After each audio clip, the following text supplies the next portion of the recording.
Alright, welcome back to the channel, y'all. Go ahead and hit that subscribe button and let's get right into the topic. Family, listen. I'm asking y'all to hit the subscribe button. Please. Thank you. This whole P. Diddy did this, Diddy did that. At this point, I'm ready for the trial. At this point, I just think some kind of limit need to be placed on this. It seems to have no end to this. 3 men are now suing Sean P. Diddy Combs, claiming that Diddy drugged them, and you could guess the rest. Yeah. 3 men sued Sean Diddy Combs in New York on Thursday, claiming that the hip-hop mogul slash entrepreneur slash musical maestro slash billionaire drugged them and raped them.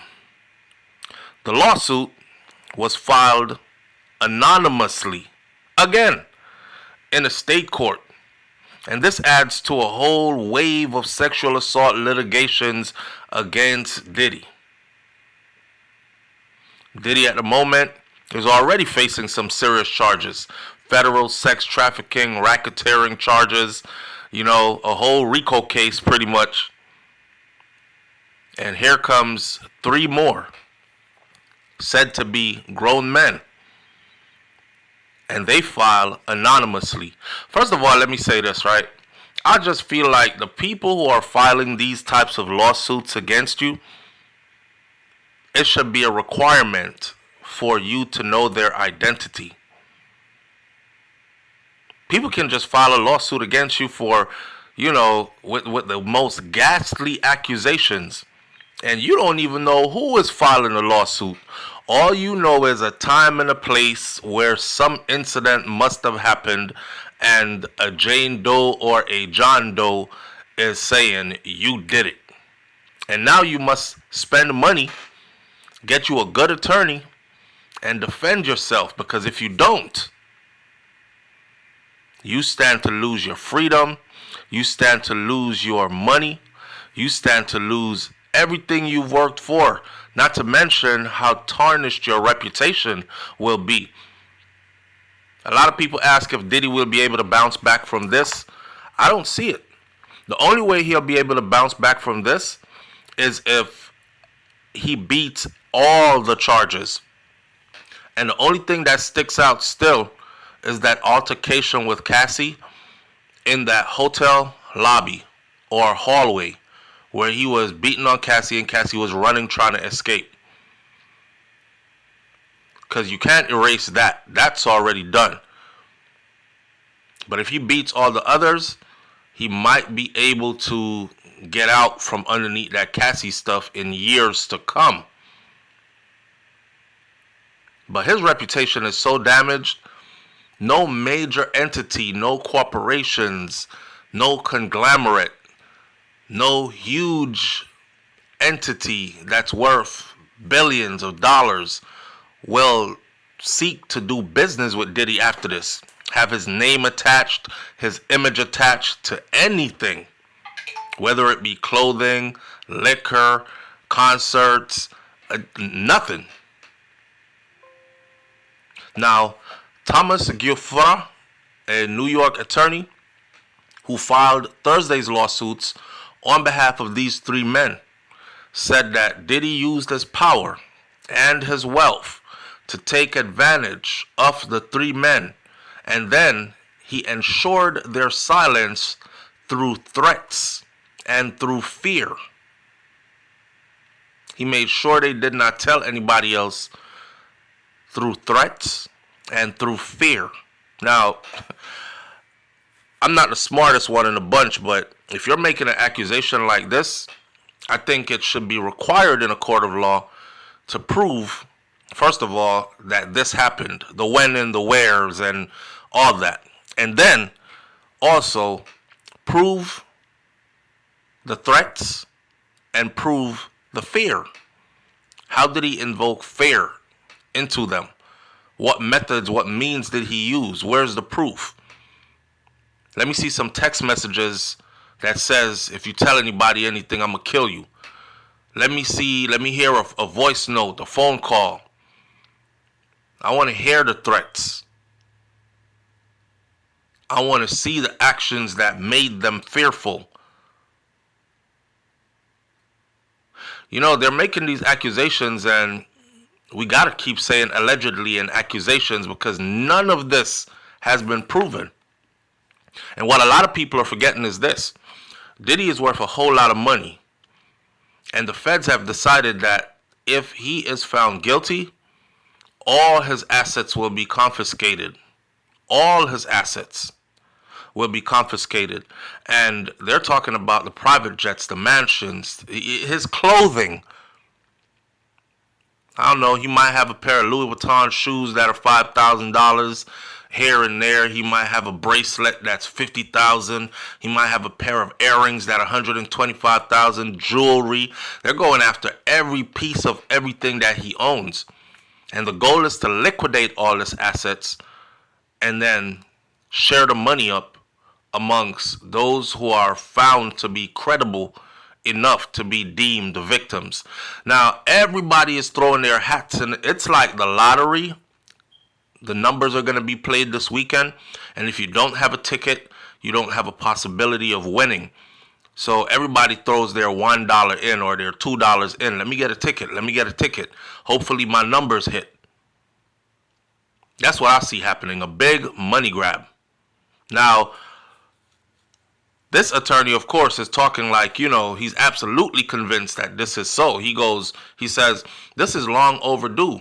This is an opportunity for the victims to take the power back after carrying this burden of this assault in silence for several years.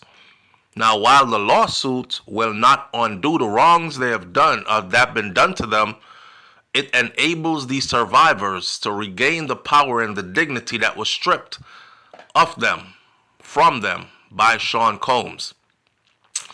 Ah, man. Money can't do that, bro. If somebody is drugged and raped, throwing a few dollars at them does not take away the trauma of what happened. It does not give them back power of what happened. This right here is just everybody is out for some money. Now, I'm not saying there aren't any victims. I don't know. I need the courts to prove that there are. However, you got one lawyer out in Texas that has over 120 cases against Diddy. And he said over 1,000 people came to him and told him stories of what Diddy did to them. And so far, he has vetted over 120 of them and found them credible, so he has opened up cases on their behalf. That sounds crazy to me. I gotta ask myself, where was Diddy his whole life? Because this can't be the same Diddy that was in different countries in the same 24, 48-hour period. This can't be the same Diddy that was at the awards show, then at the after party, then at the mansion party, then in a recording studio, then at rehearsals with artists, then went on tour. This can't be the same Diddy. He must need a double person. He needs a copy. He needs a twin. He needs somebody else. Because he alone could not have done all that he has done, which was legitimate business in the entertainment business. And at the same time, find time to do all this freaky stuff with apparently thousands of people against thousands of people's wills. I'm not buying it.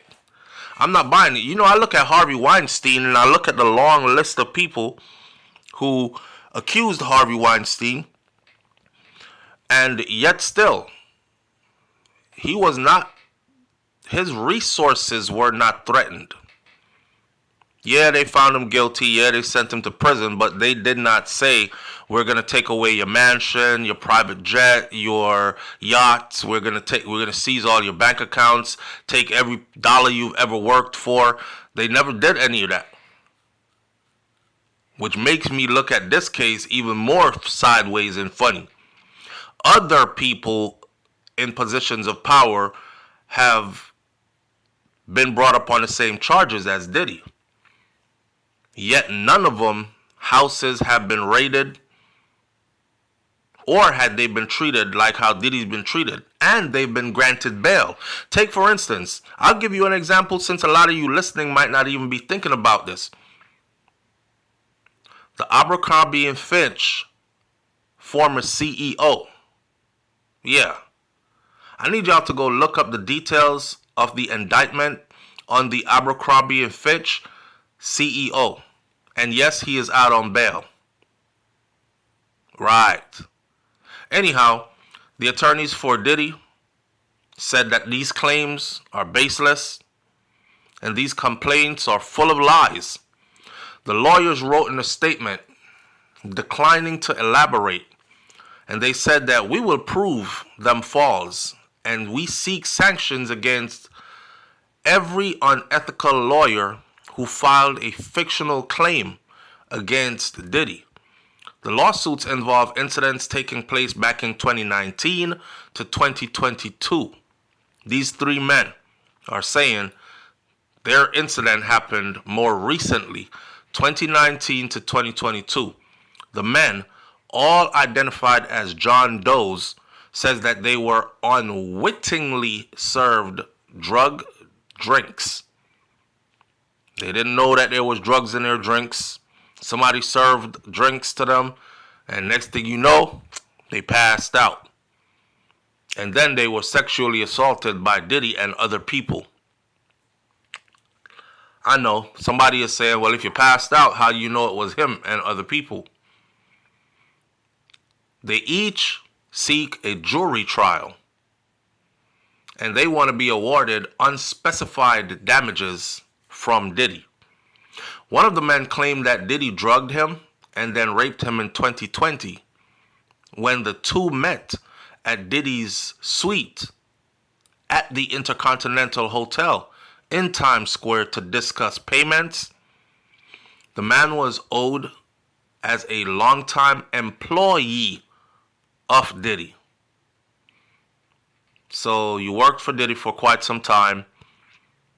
You feel like he owed you some money because you wasn't getting paid right. He's somewhere up in the Intercontinental, got a room, and he tells you to slide by. Come on in.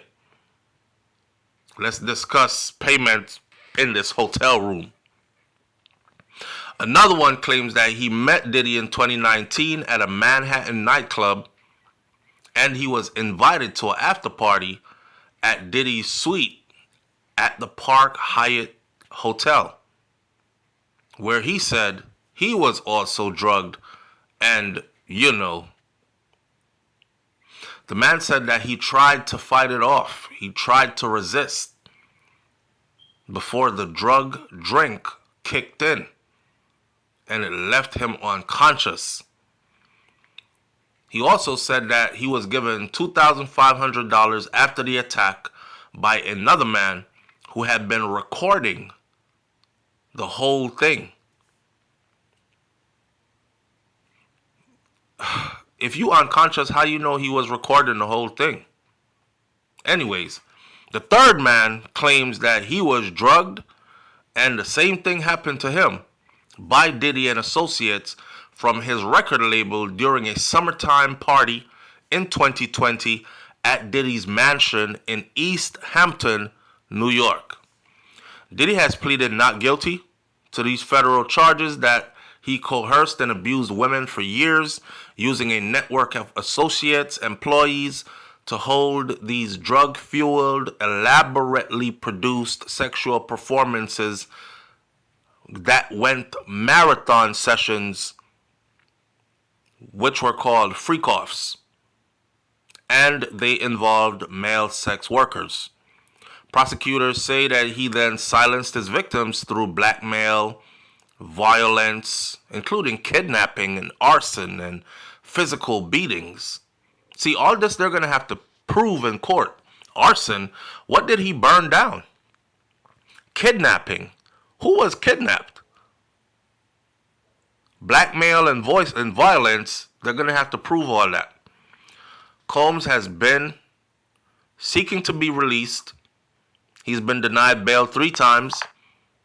And the last update we had was a few days ago that said Diddy has dropped his bail, has dropped seeking bail. In other words, he doesn't want to go after trying to get out anymore. He's accepted his fate, and he's like, you know what? I'm going to just sit still, chill, and ride this out and see where the chips lay. Best thing he could do, man. You know, they obviously showed that they are not going to be playing fair. So at this point, he just going to have to see where it goes. I'm excited. And not in a good way, but not in a bad way. I'm just excited to see when this trial starts, what comes out. As in, what is able to be proven. I know a lot of people listen to this and they're like, oh, you're being a Diddy supporter. How can you support someone like Diddy?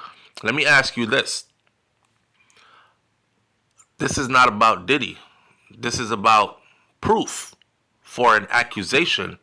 How can you condemn somebody for an accusation when the persons who are accusing won't even show their face? And they are all adults. And there is no proof. Where is the proof? I'm sure if you were ever accused of something, the first thing you would say is, where's the proof? Show me the proof that I did that. If there's no proof, leave me alone. Correct? All right. Leave your comments in the comment section below. I'll catch you on the next video. It's BrainFLoTv / Hot Topics TV. You already know. If the topic is hot, we're on it. I'm out. Peace.